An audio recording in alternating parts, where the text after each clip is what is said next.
अपने समाज के हितों की बात उनके हितों पे प्रोटेक्ट नहीं कर सकती। You can ask for a discussion. What more you want?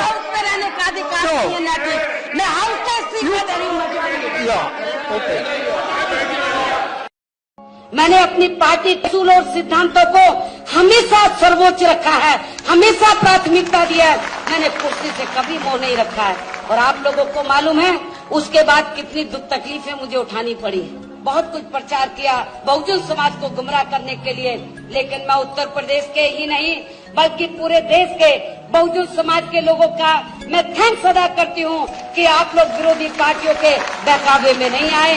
हर मुश्किल की घड़ी में आप लोग मेरे साथ खड़े रहे। बाबा साहब डॉक्टर अम्बेडकर ने आप लोगों की गरीबी व बेरोजगारी को दूर करने के लिए, अर्थात आप लोगों की सभी समस्याओं को दूर करने के लिए बाबा साहब डॉक्टर अम्बेडकर ने अपने जीते जी ये कहा था, इस देश में जो खास तौर से जो दबे कुचले लोग थे, जिनको सदियों से मनुवादी व्यवस्था का शिकार बनाया गया, उनको भी कहा था। और इसी तरह जो अपर कास्ट में से गरीब और बेरोजगार लोग हैं उनकी तो आते हैं, जिनकी पॉपुलेशन इस देश में लगभग 100 में से 85 के लगभग है। जो लोग इस देश में इस मनुवादी व्यवस्था के शिकार थे, कोई कम था तो कोई ज्यादा था। तो इस व्यवस्था परिवर्तन में अभी तक बहुजन समाज के लोग ही लगे हुए थे, लेकिन खुशी की बात है कि इस व्यवस्था परिवर्तन में आज जो अपर कास्ट के हमारे भाई हैं वो भी इसमें लगे हैं, वो भी अपना सहयोग देते हुए इस व्यवस्था परिवर्तन में नजर आ रहे हैं। क्योंकि अपर कास्ट के लोग भी अब धीरे धीरे ये समझने लगे हैं कि जो मनुवादी व्यवस्था है, जो गैर बराबरी के आधार पर बनी है, इस किस्म की सामाजिक व्यवस्था न देश के हित में है न समाज के हित में है। सत्ता में बैठे हैं बाबा साहब डॉक्टर अम्बेडकर के विरोधी लोग, हम सड़कों पे उतर के क्या करेंगे? क्योंकि हमें सत्ता परिवर्तन करना होगा। और जब केंद्र और राज्यों में इस किस्म की सरकारें जो संविधान के हिसाब से नहीं चल रही हैं, उनका एक ही रास्ता है कि उनको सत्ता से बाहर करके बीएसपी को सत्ता में लाना, तभी संविधान सही मायने में ठीक ढंग से संविधान के मुताबिक काम हो सकता है, किया जा सकता है।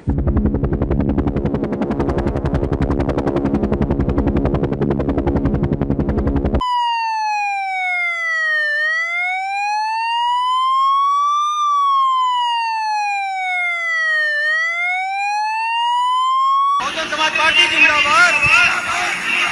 बाबा साहब अमर रहे, बाबा साहब अमर रहे।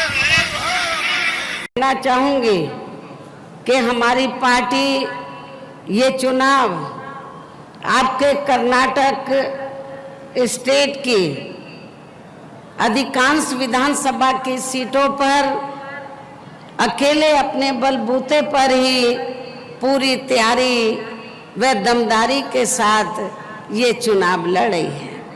अर्थात हमारी पार्टी ने इस चुनाव यहाँ किसी भी पार्टी के साथ किसी भी प्रकार का कोई भी चुनावी समझौता आदि नहीं किया है।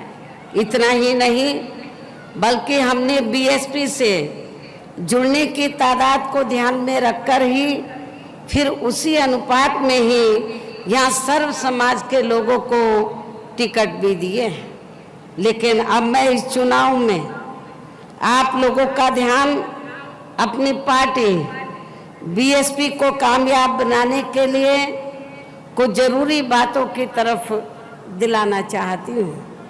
और इस संबंध में मैं आप लोगों को ये कहना चाहती हूँ कि अपने देश को आज़ाद हुए वे भारतीय संविधान को भी लागू हुए अब यहाँ बरसों बीत चुके हैं।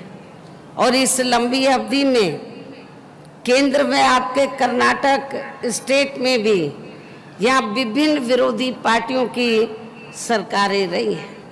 लेकिन दुख की बात यह है कि इस लंबी अवधि में भी यहाँ सभी विरोधी पार्टियों की रही सरकारों में वे आपके प्रदेश सहित पूरे देश में भी सर्व समाज में से विशेषकर दलितों, आदिवासियों, पिछड़े वर्गों, मुस्लिम व अन्य धार्मिक अल्पसंख्यकों के साथ साथ गरीबों, मजदूरों, किसानों, व्यापारियों एवं अन्य मेहनतकश लोगों का भी सही से विकास